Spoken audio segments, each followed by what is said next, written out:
শৈশবের বন্ধু, প্রেমের রূপকথা, তারপর স্বপ্নের বিয়ে, আর সবশেষে বলিউডের ইতিহাসের সবচেয়ে ব্যয়বহুল বিচ্ছেদ। হ্যাঁ, বলছি হৃতিক রোশন আর সোজান খানের সেই গল্প, যেটা শিরোনাম করেছিল 527 কোটি টাকার জন্য। হৃতিক বলিউড কিং রাশিক রোশনের ছেলে, আর সুজান অভিনেতা সঞ্জয় খানের মেয়ে। ছোটবেলা থেকেই দুজনের পরিচয়, আর সেই পরিচয় থেকেই জন্ম নেয় এক অদ্ভুত সুন্দর প্রেমের গল্প।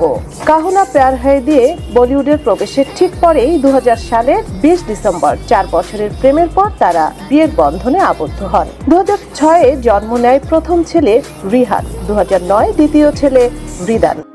সবকিছু যেন ঠিকঠাকই চলছিল। কাইটস ছবির শুটিং চলাকালে গুঞ্জন শুরু, সম্পর্কে নাকি ফাটল ধরেছে। 2013 সালের শেষের দিকে বিষয়টি প্রকাশ্যে আসে, আর 2014 সালে আনুষ্ঠানিকভাবে ইতি টানেন 14 বছরের দাম্পত্য জীবনের। বিভিন্ন ভারতীয় গণমাধ্যম জানায়, বিচ্ছেদ নিষ্পত্তিতে সুজান পান প্রায় 380 কোটি রুপি, যা বাংলাদেশি মুদ্রায় প্রায় 527 কোটি টাকা। নগদ সম্পত্তি বিনিয়োগ কোন পথে এই টাকা দেওয়া হয়েছিল তা প্রমাণ পাওয়া যায়। তবে এই অঙ্ক বলিউডের সবচেয়ে ব্যয়বহুল ডিভোর্স হিসাবে রেকর্ড করেছে। তবে বিচ্ছেদের পরও সম্পর্কটা শেষ হয়নি। তারা আজও ভালো বন্ধু, 2 সন্তানের যৌথ অভিভাবকত্ব পালন করছেন। জন্মদিন, ছুটির দিন সবসময় সন্তানদের জন্য একসঙ্গে সময় কাটান।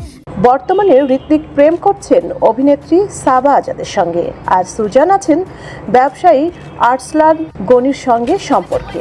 তবুও পুরনো সম্পর্কের প্রতি শ্রদ্ধা আর বোঝাপড়া তাদের বন্ধুত্বকে অটুট রেখেছে। এই বিচ্ছেদ হয়তো বলিউডের ইতিহাসের সবচেয়ে ব্যয়বহুল, কিন্তু এর শিক্ষাটা অন্যরকম। ভালোবাসা শেষ হলেও সম্মান, বন্ধুত্ব আর সন্তানের জন্য এক হওয়ার মানসিকতা অটুট থাকতে পারে। এমন আরো বলিউডের রোমাঞ্চকর গল্প জানতে সাবস্ক্রাইব করুন আমাদের চ্যানেল, আর ভিডিওটি ভালো লাগলে শেয়ার করতে ভুলবেন না। সঞ্জিদা জুথি, সারা বাংলা।